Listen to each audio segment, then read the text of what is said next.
आकाशवाणी भोपाल से प्रस्तुत हैं प्रादेशिक समाचार। समाचारों के साथ में शेख महाजबीन अलमास। पहले मुख्य समाचार। मुख्यमंत्री शिवराज सिंह चौहान ने कलेक्टरों को बड़े बांधों और जलाशयों की स्थिति पर नजर रखने के निर्देश दिए। प्रदेश में आज से संग्रहालय और राज्य संरक्षित स्मारक खुलेंगे। कोरोना निर्देशों के तहत दिया जाएगा प्रवेश। 5 बाढ़ प्रभावित जिलों रायसेन, सीहोर, होशंगाबाद, देवास और हरदा में फसल बीमा योजना का प्रीमियम जमा करने की तारीख 7 सितंबर तक बढ़ाई। और प्रदेश में कोरोना के 1,600 से अधिक मामले सामने आए। अब समाचार विस्तार से। मुख्यमंत्री शिवराज सिंह चौहान ने सभी कलेक्टरों को जिले के बड़े बांधों और जलाशयों की स्थिति पर नजर रखने के निर्देश दिए हैं। उन्होंने बांधों और जलाशयों के लिए तैनात अमले को पूरी तरह सतर्क रहने को कहा है। उन्होंने कहा कि बारिश की स्थितियां जब तक पूरी तरह सामान्य नहीं हो जाती तब तक राज्य और जिला स्तरीय नियंत्रण कक्ष 24 घंटे काम करते रहें। मुख्यमंत्री ने ओलावृष्टि और अतिवृष्टि और बाढ़ से प्रभावित फसलों और संपत्तियों को हुए नुकसान का प्राथमिकता से सर्वे कराए जाने के निर्देश देते हुए कहा कि विभिन्न विभागों के कर्मचारियों की संयुक्त टीम बनाकर समय सीमा में ये कार्य पूरा किया जाना चाहिए। श्री चौहान ने बाढ़ राहत शिविरों में भोजन आदि सभी इंतजाम सुनिश्चित करने को कहा। साथ ही मौसमी बीमारियों से बचाव के लिए स्वास्थ्य विभाग को कदम उठाने के निर्देश दिए।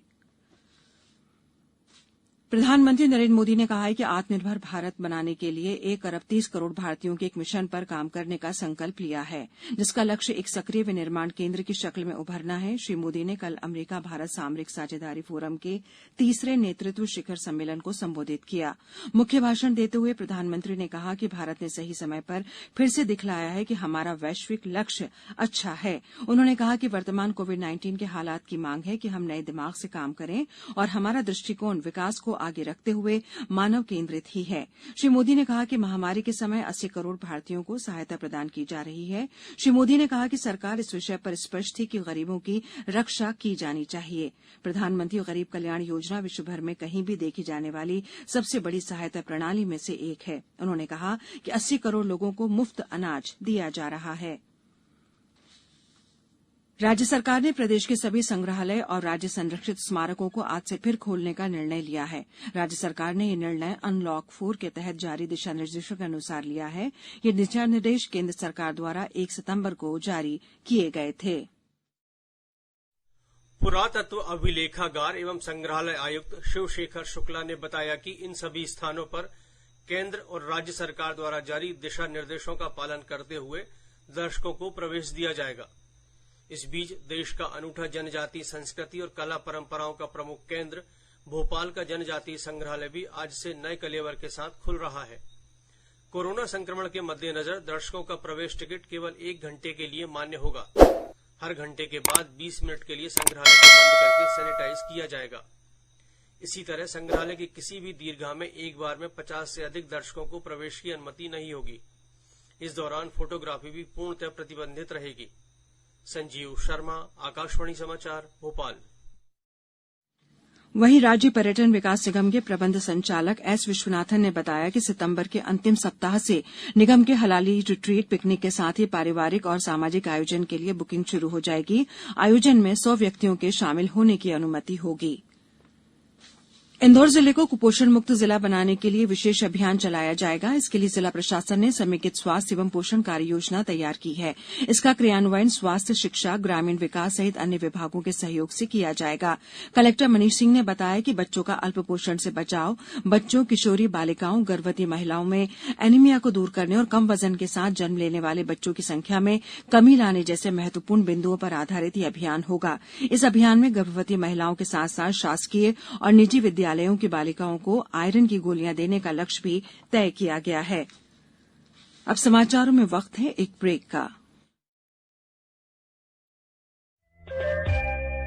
ये समाचार आप आकाशवाणी भोपाल से सुन रहे हैं। हमारे समाचारों को अब आप कभी भी और कहीं भी अपनी सुविधा के अनुसार सुन सकते हैं। ये समाचार बुलेटिन YouTube, ट्विटर और फेसबुक पर AIR न्यूज भोपाल पेज पर सुने जा सकते हैं। इसके अलावा आप हमारी वेबसाइट newsonair.com पर या AIR न्यूज ऐप पर भी समाचार सुन सकते हैं।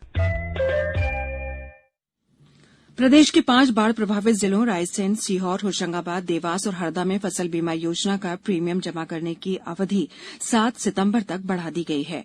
मुख्यमंत्री शिवराज सिंह चौहान ने ये जानकारी देते हुए कहा कि इस संबंध में केंद्र सरकार से आग्रह किया गया था। उन्होंने इस फैसले के लिए केंद्रीय कृषि मंत्री नरेंद्र सिंह तोमर का आभार व्यक्त किया, जिन्होंने प्रदेश के किसानों के हित में ये निर्णय लिया है। प्रदेश में कल 1,672 नए कोरोना मामले सामने आए। संक्रमितों की कुल संख्या 68,000 से अधिक हो गई है। वहीं 52,000 लोग अब स्वस्थ हो चुके हैं और करीब 15,000 सक्रिय मरीज हैं। इंदौर में कल सबसे ज्यादा 279 नए कोरोना मरीज सामने आए। वहीं 5 लोगों की कोविड-19 से मृत्यु हो गई। जिले के विभिन्न अस्पतालों में करीब 4,000 कोरोना मरीजों का इलाज किया जा रहा है। ग्वालियर में 246, राजधानी भोपाल में 198 और जगदलपुर में 129 नए मरीज मिले हैं। उज्जैन में 30 नए केस मिले हैं। वहीं 11 लोग स्वस्थ होकर अपने घर लौट गए हैं। खंडवा में 17 लोग कोरोना रिपोर्ट पॉजिटिव आई है। वहीं 7 लोगों को संक्रमण मुक्त होने पर अस्पतालों से छुट्टी दे दी गई है। सिवनी में 9, धार में 36, मंदसौर में 31 और सागर में 21 मरीज मिले हैं। सागर में कल 6 कोरोना मरीजों की मृत्यु हो गई। इनमें सागर के अलावा छतरपुर, दमोह और टीकमगढ़ के मरीज शामिल हैं। सागर में कल 12 लोगों को स्वस्थ होने पर अस्पतालों से छुट्टी दी गई। मुरैना में 15 लोगों की रिपोर्ट पॉजिटिव आई है। वहीं छतरपुर में 10 मरीज कोविड-19 से उबरकर स्वस्थ हुए हैं। इंदौर जिले के सांवेर विधानसभा क्षेत्र में 2,400 करोड़ रुपए की नर्मदा जल सिंचाई परियोजना के लिए कल जल संसाधन मंत्री तुलसीराम सिलावट के मुख्य आतिथ्य में नर्मदा जल का पूजन कर कलश यात्रा आरंभ की गई। गौरतलब है कि इस परियोजना के पहले और दूसरे चरण में सांवेर विधानसभा क्षेत्र के 71 गांवों में नर्मदा जल पहुंच चुका है। अब तीसरे चरण में 179 गांवों में नर्मदा पाइपलाइन बिछाने का कार्य शुरू होगा। इस अवसर पर जल संसाधन मंत्री तुलसीराम सिलावट ने कहा कि इस योजना के पूरा होने से 103 ग्राम पंचायतों के 250 गांवों के हर घर में पेयजल मिलने लगेगा। प्रदेश भाजपा अध्यक्ष विष्णुदत्त शर्मा ने कहा है कि आगामी उपचुनाव में भाजपा सरकार के गरीब किसान और महिला वर्ग के लिए जनहितैषी निर्णयों को जनता तक पहुंचाया जाएगा। उन्होंने कल भोपाल में चुनाव प्रबंधन समिति की बैठक में कार्यकर्ताओं से सक्रिय होने को कहा। बैठक में केंद्रीय मंत्री फग्गन सिंह कुलस्ते और नगरीय प्रशासन मंत्री भूपेन्द्र सिंह भी मौजूद थे। अब कुछ समाचार संक्षेप में। केंद्रीय कृषि मंत्री नरेंद्र सिंह तोमर आज गुना जिले के प्रवास के दौरान बमोरी विधानसभा के भाजपा कार्यकर्ताओं की बैठक लेंगे। अन्य कार्यक्रम में भाग लेने के बाद वे शाम को शिवपुरी रवाना होंगे। मुख्यमंत्री शिवराज सिंह चौहान आज रायसेन जिले के विभिन्न गांवों में फसलों के नुकसान का जायजा लेंगे और ग्रामीणों से चर्चा करेंगे। दोपहर बाद वे सीहोर जिले के नसरुल्लागंज भी जाएंगे। वन मंत्री विजय शाह कल उमरिया जिले में बांधवगढ़ टाइगर रिजर्व की सीमा पर बसे बगदरी गांव पहुंचे और उन्होंने जंगली हाथियों के उत्पात से प्रभावित किसानों की फसलों को देखा और आर्थिक सहायता की घोषणा की। बालाघाट जिले में अमानक चावल की सप्लाई करने वाले 18 चावल मिल मालिकों और कर्मचारियों के खिलाफ कलेक्टर ने प्राथमिकी दर्ज करने के निर्देश दिए हैं। रतलाम जिले में प्रवेश करने वाले हर व्यक्ति का स्वास्थ्य परीक्षण किया जाएगा और उसकी जानकारी दर्ज की जाएगी। अंत में मुख्य समाचार एक बार फिर। मुख्यमंत्री शिवराज सिंह चौहान ने कलेक्टरों को बड़े बांधों और जलाशयों की स्थिति पर नजर रखने के निर्देश दिए। प्रदेश में आज से संग्रहालय और राज्य संरक्षित स्मारक खुलेंगे। कोरोना निर्देशों के तहत दिया जाएगा प्रवेश।